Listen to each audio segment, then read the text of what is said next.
Right, to add the wristlet strap then, what you need is your little tab with your ring attached and your main exterior panel. And we are gonna, for it to sit really nicely when you're carrying it on your wrists, I think you need to place this about an inch or 2.5 centimeters from the top of your pouch.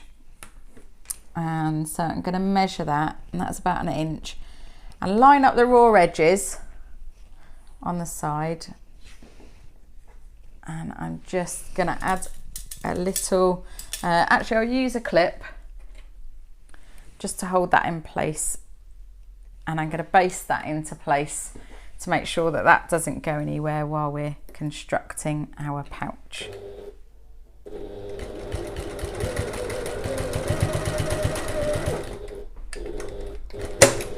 Okay, now you can ignore the wristlet strap until later on in the construction after you've finished and it's time to make the wristlet strap. Right, to make the wristlet then, so we've added our wristlet tab into our project. So I've added mine to my quick zip trio. So you've got the ring already attached to your project. What you need is your exterior and your lining. In fact, I don't know if I might swap those around. So I have the gold on the exterior and the floral on the exterior. I don't know, might be quite fun. But then you also need your stabilizer. So we've got a strip of Decaville light and a strip of compressed fleece, and I've fused those two together so they are attached. You'll also need your hardware, your metal hardware for the end of your wristlet, some pliers, or if you've got specific pliers for these this hardware, then use one of those instead. I've got a piece of foam just to protect my hardware when I come to use my pliers, and a bit of glue. I'm using Fabri-Tac glue, and also a marker. I'm just using a chalk marker. Right, so all we are gonna do is draw a line down the center of each of these pieces of fabric. So these are twice the width of my hardware. So my hardware is 1 inch wide. So I've cut my fabric strips 2 inches wide, and I've cut them, let me tell you what length I've made them. I've made them 14 inches, which I think is a nice comfortable length for a wristlet strap like this. Okay, so it's short enough that it stays on your wrist, but it's not too short that you can't get it off then if you have got your hands full and you're juggling shopping and bags and keys and things. So all we're going to do is draw a line down the center. So that's 1 inch from each edge because my fabric is 2 inches wide. And then we're going to fold each long edge into the center and press it into place. So far, so simple, right? Okay. So I'll put my hardware and my stabilizer and everything to one side for the minute. Get my pressing board out. So all I'm going to do is fold each long edge into the center and press it into place as though you were making a shoulder strap or something for a bag. Exactly the same as that. Just fold and press. And I'm using steam so I get a nice, neat, crisp finish on this as well. There's one side. I'm going to do the second side then. So both edges are going into the center.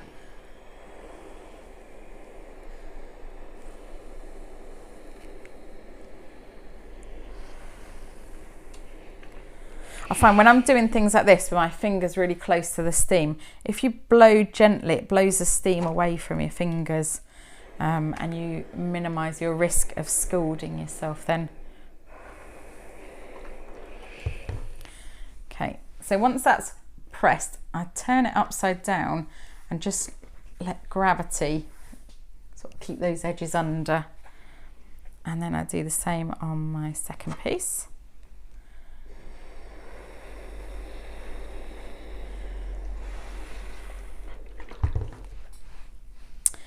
Just fold all along that whole way. edge under.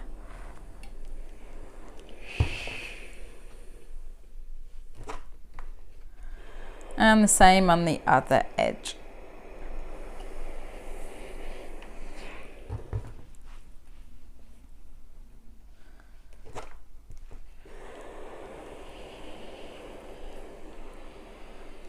Okay.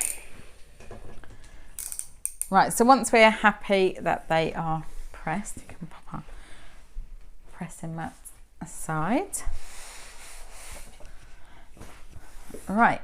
Now we are going to sandwich the stabilizer in between these two layers. Okay, so I've got my folded side up, my nice side down, and then pop the stabilizer on top. Hang on, I've forgotten to trim my stabilizer down, so you should say, so your stabilizer should be slightly smaller than your fabric. So I'm going to cut mine down by 1/8 of an inch. Of course, I don't have my rotary cutter with me because that would make it too easy, wouldn't it? So I'm just going to mark it and then trim it with scissors. And this just stops it peeking out when you're sewing. Just cut your stabilizer slightly smaller than the fabric. That's all. And I've got my Decabill and my compressed fleece fused together. Okay. So now I can lay this down on top of my fabric and just make sure it's nice and centered. So my stabilizer is, let me double check. My stabilizer is 1 inch shorter, so I should have 1/2 inch gap on each end.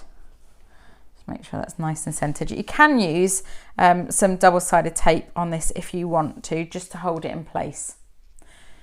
And then we're going to add the second piece of fabric right side up on top. Okay, so we've got nice side either end, and then our folded sides facing in towards the stabilizer. Okay, I'm just going to clip that to keep them together. I'm starting to wonder whether I should have maybe used some double-sided tape on this one.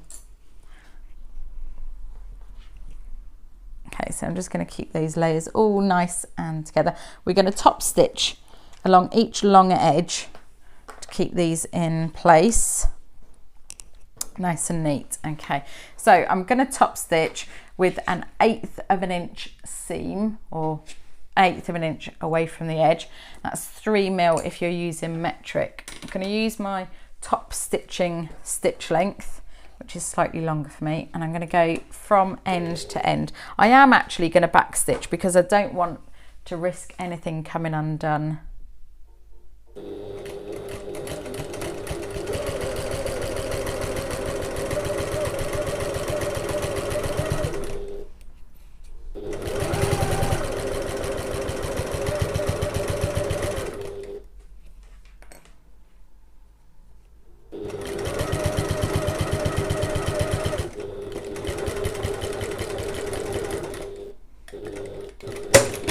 Okay, and then I'm going to sew down the other side exactly the same way.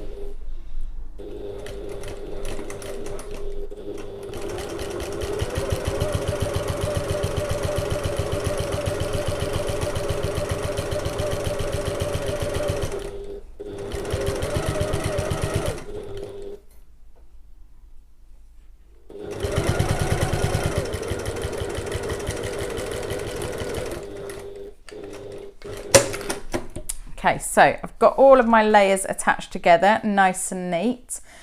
What we're going to do now is fold this right sides together. So I'm going to use my floral on the outside, I think. So we're going to fold it right sides together, floral side in, if you're also using floral for your outside, which would be a nice coincidence. And then we're going to sew these using a 1/4 inch or 6mm seam allowance. So we're going to sew these ends together, and you can just use your regular construction length, stitch length if you want for this one.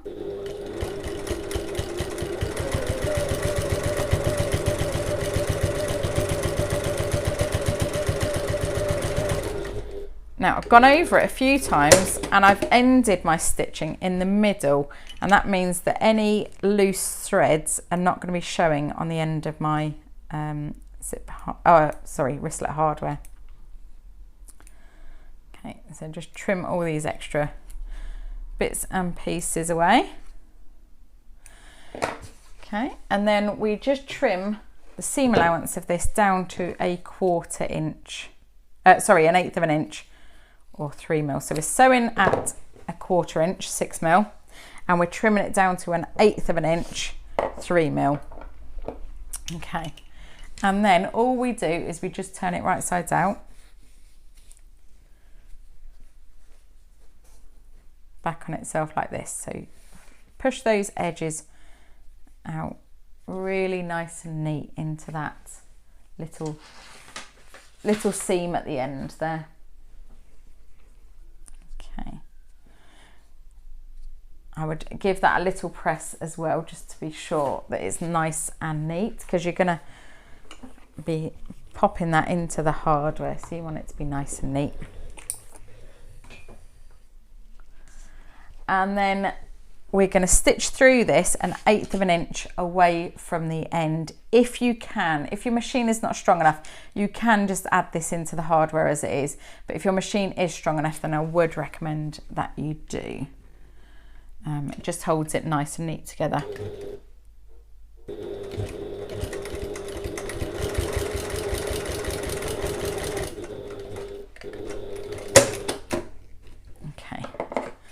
Trim all these extras, make sure there's no loose ends or threads or anything.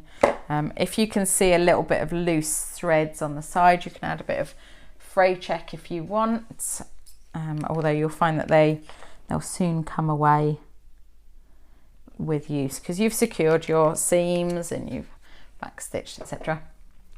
Okay, all that you need to do now is add it into the hardware. So what I like to do is just double check the fit of it.